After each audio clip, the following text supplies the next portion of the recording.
মুসলিমদের কাছে মহাগ্রন্থ আল কুরআনের পরেই হাদিস গ্রন্থসমূহের স্থান।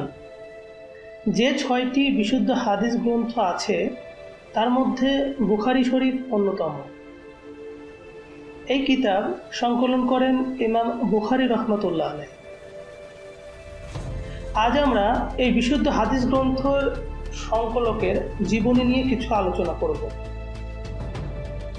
ভিডিও শুরু করার আগে যারা আমাদের চ্যানেলে নতুন তারা সাবস্ক্রাইব করে বেল আইকনে প্রেস করে রাখবেন।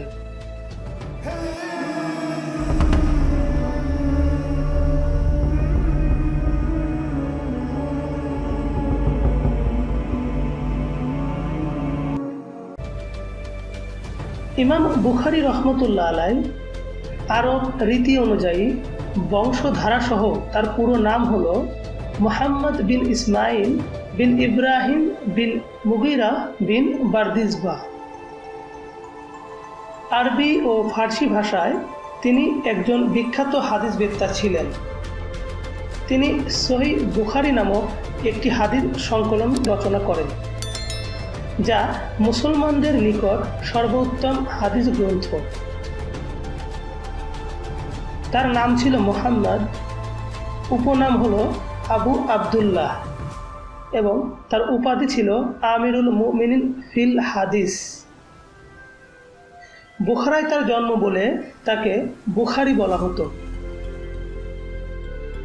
তিনি 13ই শাওয়াল শুক্রবার 194 হিজরিতে খোরসানের বুখারাতে জন্মগ্রহণ করেন। তার বাবার নাম ইসমাইল ইবনে ইব্রাহিম, তার দাদার নাম ছিল ইব্রাহিম। তার দাদার সম্পর্কে খুব বেশি জানা না গেলেও তার বাবা ইসমাইল মুসলিম বিশ্বে একজন পরিচিত ব্যক্তিত্ব ছিলেন। তিনি ছিলেন একজন হাদিসবিদ। তিনি হাদিস শাস্ত্রবিদ আল্লামা হাম্মাদ এবং হযরত ইমাম মালিকের শাগির্দ ছিলেন। এছাড়াও বিখ্যাত মনীষী হযরত আবদুল্লাহ ইবনে মুবারকের শাগির্দ ছিলেন বলে জানা যায়। সমসাময়িক যুগের আরও অনেক বুজুর্গ আলেমদের কাছ থেকে দ্বীনে ফয়েজের জাহেরি ও বাতিনি ইলম হাসিল করে সুযোগ্য আলেম ও বিজ্ঞ মুহাদ্দিস হিসেবে নিজেকে প্রতিষ্ঠিত করেন। ইমাম বুখারী রহমতুল্লাহ আলাইহ শিক্ষা, জ্ঞান ও যোগ্যতা শুধু পিতার দিক থেকেই পাননি, বরং মাতার দিক থেকেও অর্জন করেছিলেন। ইমাম বুখারী রহমতুল্লাহ আলাইহের মাতা ছিলেন বিদুষী ও মহিয়সী মহিলা। নেককার মহিলা হিসেবে তার পরিচিতি ছিল। এ সম্পর্কে একটা ঘটনা আছে। বাল্যকালে ইমাম বুখারী রহমতুল্লাহ আলাইহের একবার কঠিন রোগে আক্রান্ত হয়ে পড়েন। এই রোগের প্রভাবে তার 2 চোখ প্রায় অন্ধ হয়ে যায়। স্নেহময় মাতা পুত্রের চোখের আলোর পুণ্যপ্রাপ্তির জন্য ব্যাকুল হয়ে পড়েন এবং আল্লাহ পাকের দরবারে প্রার্থনা করতে থাকেন। এ পর্যায়ে এক রাতে স্বপ্নে তিনি হযরত ইব্রাহিম আলাইহিসসালামকে তার শিয়রে বসা অবস্থায় দেখতে পান। হযরত ইব্রাহিম আলাইহিসসালাম তাকে বলেন, তোমার প্রার্থনা আল্লাহ পাক কবুল করেছেন। তার দয়া বরকতে তোমার পুত্র চোখের আলো ফিরে পেয়েছে। পরদিন সকালে ঘুম থেকে জেগে তার পুত্র ইমাম বুখারী বলেন, আম্মা, আমি সব কিছু দেখতে পাচ্ছি, আমার চোখ ভালো হয়ে গেছে। এই ঘটনাটি প্রমাণ করে ইমাম বুখারী রহমতুল্লাহ আলাইহের মাতা কত বড় মাপের একজন বুজুর্গ ছিলেন। ইমাম বুখারী রহমতুল্লাহ আলাইহ শৈশবেই বাবাকে হারান, ফলে মায়ের কাছে প্রতিপালিত হন।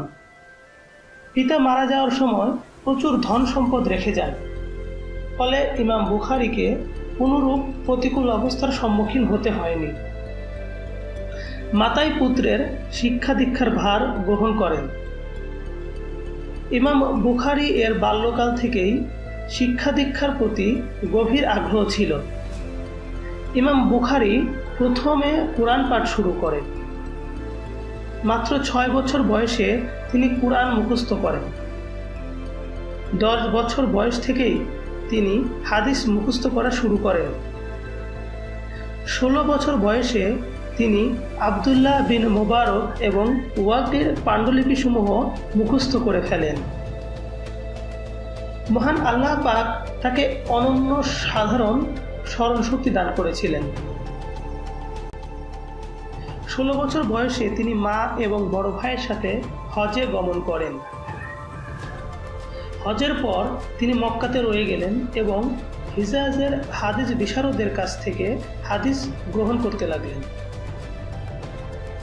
এ সময় তিনি কাজাআস সাহাবা ওয়াত তাবিঈন নামক গ্রন্থ রচনা করেন। এরপর হাদিস অন্বেষণের জন্য তিনি ইরাক, সিরিয়া ও মিশর সহ বহু অঞ্চলে সফর করেন। একদা ইমাম বুখারী রহমতুল্লাহ আলাই মুহাদ্দিস দাখিলের দর্শগাহে যোগ দেন। দীর্ঘ 16 বছর পর তিনি হাদিস অন্বেষণের ভ্রমণ শেষ করে নিজ মাতৃভূমি বুখারায় ফিরে আসেন। তৎকালীন সমগ্র ইসলামী রাজ্যে যখন মুহাদ্দিস হিসাবে ইমাম বুখারীর কথা ছড়িয়ে পড়ল, তখন সেই যুগের বড় বড় মুহাদ্দিসগণ তাকে পরীক্ষা করতে চাইলেন। তাই তিনি যখন বাগদাদে আগমন করলেন, তখন 400 মুহাদ্দিস একত্রিত হয়ে 100টি সহিহ হাদিস নির্বাচন করেন। তারপর তার সনদ ও মতন পাল্টিয়ে দেন। পাল্টিয়ে দেওয়ার পরে 10 ভাগে বিভক্ত করে 10 জন মুহাদ্দিসের হাতে সোপার্দ করেন। অতঃপর তার জন্য হাদিসের মজলিস স্থাপন করা হলো। তিনি যখন আসন গ্রহণ করলেন, তখন প্রথমে একজন মুহাদ্দিস 10টি হাদিস নিয়ে তার দিকে এগিয়ে গিয়ে একটি একটি করে সবগুলো হাদিস পাঠ করে শেষ করলেন। প্রতিটি হাদিস পড়া শেষ হলেই ইমাম বুখারী বললেন, এই ধরনের কোনো হাদিস আমার জানা নাই। এমনিভাবে 10 জন বিখ্যাত মুহাদ্দিস 100টি হাদিস তার সামনে পাঠ করলেন। সকল হাদিসের ক্ষেত্রেই তিনি বারবার একই কথা বললেন। পরিশেষে তিনি সকলকে ডেকে উলটপালটকৃত হাদিসগুলোর প্রত্যেকটি হাদিসকে তার আসল সনদের দিকে ফিরিয়ে দিলেন এবং ঠিক করে দিলেন। হাদিসগুলোর সনদ থেকে কোনো রাবীর নাম বাদ পড়েনি এবং মতনসমূহ থেকে একটি শব্দও ছুটে যায়নি। এমনকি হাদিসগুলো সঠিকভাবে সাজানোতে মুহাদ্দিসগণ তার কোনো ভুল ত্রুটিও ধরতে পারেননি। বলা হয় যে সমরকন্দে যাওয়ার পরও তাকে একই নিয়মে পরীক্ষা করা হয়েছিল। এতে সেই যুগের সর্বশ্রেষ্ঠ মুহাদ্দিস হিসাবে সকলেই তাকে স্বীকৃতি প্রদান করেন। ইমাম বুখারী রহমতুল্লাহ আলাই প্রচুর ধন সম্পদের মালিক ছিলেন। মুহাম্মদ বিন আবু হাতিম বলেন, ইমাম বুখারীর কিছু জমি ছিল। এই থেকে তিনি প্রতি বছর 7 লক্ষ দিরহাম ভাড়া পেতেন। এই বিশাল অর্থ থেকে তিনি খুব সামান্য নিজের ব্যক্তিগত কাজে খরচ করতেন। তিনি খুব সীমিত খাদ্য গ্রহণ করতেন। বেশিরভাগ সময়েই খাদ্য হিসাবে শসা, তরমুজ ও সবজি গ্রহণ করতেন। সামান্য খরচের পর যে বিশাল অর্থ অবশিষ্ট থাকত, তার সম্পূর্ণটাই তিনি ইলম অর্জনের পথে খরচ করতেন এবং অভাবীদের অভাব পূরণে ব্যয় করতেন। তিনি সবসময় দিনার ও দিরহামের থলে সাথে রাখতেন। মুহাদ্দিসদের মধ্যে যারা অভাবী ছিলেন তাদেরকেও তিনি প্রচুর পরিমাণ দান করতেন। ইমাম বুখারীর শেষ জীবন খুব সুখ শান্তিতে অতিবাহিত হয়নি। বুখারার তৎকালীন আমিরের সাথে তার মতবিরোধ হয়েছিল। ঘটনার বিস্তারিত বিবরণ এই যে, যুগশ্রেষ্ঠ মুহাদ্দিস হিসাবে যখন ইমাম বুখারীর সুনাম ও সুখ্যাতি চতুর্দিকে ছড়িয়ে পড়ল, তখন বুখারার আমির ইমাম বুখারী রহমতুল্লাহ আলাইকে রাজদরবারে এসে সন্তানদেরকে সহিহ বুখারী পড়ানোর জন্য প্রস্তাব করলেন। ইমাম বুখারী তার মসজিদ ও সাধারণ লোকদের ছেড়ে দিয়ে রাজ দরবারে গিয়ে আলাদাভাবে আমিরের ছেলেদেরকে বুখারী পড়ানোকে ইলমে হাদিসের জন্য বিরাট অবমাননাকর ভেবে প্রস্তাব প্রত্যাখ্যান করলেন।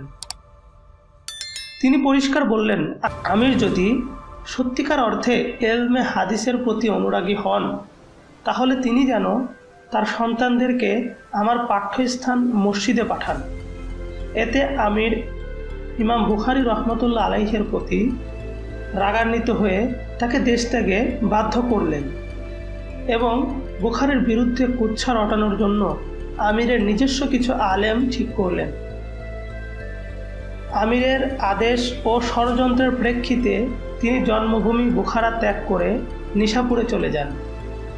নিশাপুরেও অনুরূপ দুঃখজনক ঘটনা ঘটলে পরিশেষে সমরকন্দের খরতঙ্গ নামক স্থানে চলে যান। বুখারা থেকে বের হওয়ার সময় ইমাম আল্লাহর কাছে এই দোয়া করেন যে, হে আল্লাহ, সে আমাকে যেভাবে অপমান করে বের করে দিল, তুমিও তাকে অনুরূপ লাঞ্ছিত করো। মাত্র 1 মাস পার হওয়ার পূর্বেই খুরসানের আমির খালিদ বিন আহমেদের বিরুদ্ধে জনগণ বিদ্রোহ ঘোষণা করে তাকে ক্ষমতা ছাড়া করল। পরবর্তীতে বাগদাদে জেলে থাকা অবস্থায় সেই আমির মৃত্যুবরণ করেন। ইমাম বুখারী রহমতুল্লাহ আলাই 256 হিজরি পহেলা শাওয়াল মোতাবেক 31 আগস্ট 870 খ্রিস্টাব্দের শুক্রবার দিবাগত রাতে মৃত্যুবরণ করেন। পরদিন শনিবার জোহরের নামাজ পড়েই খরতঙ্গেই তাকে সমাধিস্থ করা হয়।